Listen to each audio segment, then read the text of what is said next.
ఒక్కొక్క రైతు 6 బోర్లు 4 బోర్లు 2 బోర్లు వేసి ఆశ కోసం నీళ్ళు వస్తాయేమో అని ప్రయత్నం చేసి మేము అప్పుల పాలైనామని చెప్పి వాళ్ళ యొక్క బాధలు చూస్తూ ఉంటే ఈ ప్రభుత్వం పూర్తిగా రైతుల్ని ఆదుకోవడంలో ఈరోజు విఫలమైంది అనేటువంటిది అర్థమవుతా ఉంది. ముఖ్యంగా రాష్ట్ర ప్రభుత్వం గోదావరి నదిలో నీళ్లున్నా కూడా దేవాదుల ద్వారా నీళ్లు పంపింగ్ చేసి రైతులకు నీళ్లు ఇవ్వడంలో ఇవాళ పూర్తిగా వైఫల్యం చెందింది. ఇవాళ వాళ్ళు 6 గ్యారంటీల్లో రైతుల కోసం చెప్పిన ఏ ఒక్క హామీ కూడా కాంగ్రెస్ పార్టీ అమలు చేయలేదు. ఆనాడేమో ఎలక్షన్ ప్రచారంలో అరచేతిలో వైకుంఠం చూపించిన కాంగ్రెస్ అధికారంలోకి వచ్చిన తర్వాత రైతులకు మాత్రం మొండి చేయి చూపించింది. డిసెంబర్ 9వ తారీఖునే 2 లక్షల రూపాయల రుణమాఫీ చేస్తామన్నారు. ఇవాళకి 100 రోజులు దాటింది. బాండ్ పేపర్లు రాసిచ్చిండ్రు, నోటరీ డాక్యుమెంట్లు తెచ్చి ప్రజల్ని నమ్మిచ్చిండ్రు, మోసం చేసింది. ఇవాళ ఆ రోజేమో బాండ్ పేపర్లలో ఇంటింటికి తెచ్చి ఇగో మేము ఎక్కంగానే మొదలే 2 లక్షలు మాఫీ చేస్తామన్నారు. ఇవాళ 100 రోజులు దాటినా ₹1 రుణమాఫీ చేసిన పరిస్థితి లేదు, ఒక అడుగు ముందుకు పడ్డ పరిస్థితి లేదు. ఇగో మేముండగా మరి 10,000 రూపాయలు ఆ రోజు రైతు బంధిస్తే ఇగో మేము వస్తే 15,000 రైతు బంధిస్తామని చెప్పి నమ్మబలికిండ్రు. కానీ ఇలా 15,000 దేవుడమో ఎరుగు గాని ఇచ్చే 10,000 కూడా ఈ రోజు బంద్ అయిపోయినటువంటి పరిస్థితి. ఇగో ఈ లక్ష్మిని అడిగినా, సత్యమ్మని అడిగినా, నరసింహని అడిగినా, ఈడ ఎవరిని అడిగినా మాకు రైతు బంధు రాలేదు అని చెప్పి ఇలా వాళ్ళు చెప్తా ఉన్నారు.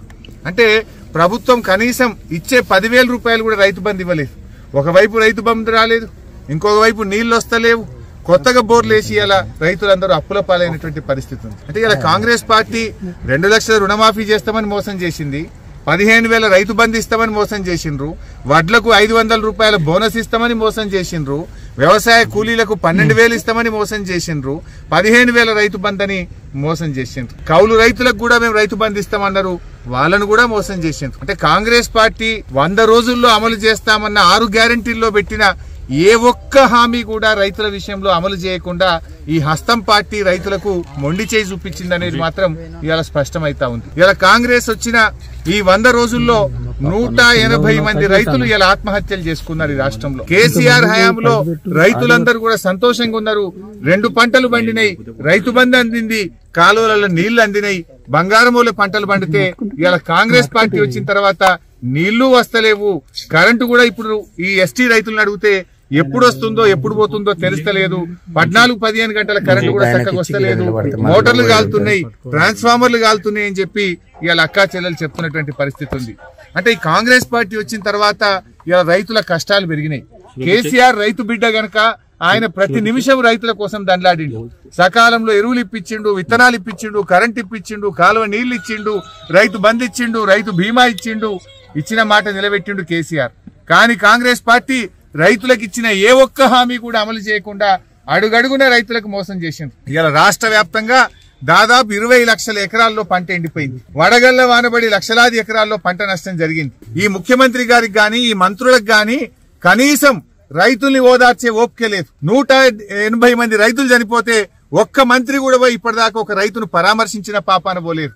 ముఖ్యమంత్రి ఏమో ప్రతిపక్ష నాయకుల ఇళ్లకు పోయి పార్టీలకు తెచ్చుకున్నానికి ఆయనకు టైం దొరుకుతా ఉంది.